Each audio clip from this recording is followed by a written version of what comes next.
ऐका सर्वांनी, तुम्ही जर एक बेलाचं झाड लावलं तर 1 करोड, ऐका किती, 1 करोड शिवालय निर्माण केल्याचं पुण्य लागतं. किती करोड? एवढे शिवालय तुम्ही बांधू शकता, एवढे शिवाचे मंदिर तुम्ही बांधू शकतात. आणि त्याच्यापेक्षा काय लावायचं?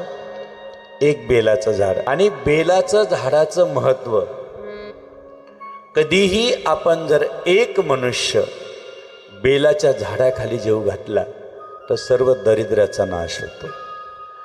एक शिवभक्त बेलाच्या झाडाखाली जेव घातला तर आपल्या घरात धनधान्य कधीही कमी पडू शकत नाही. अखंड लक्ष्मी तिथं वास करते. आणि कदाचित आपणच जर कदाचित बेलाच्या झाडाखाली जेवण केलं तर तो प्रसाद नाही आहे, तो महाप्रसाद आहे.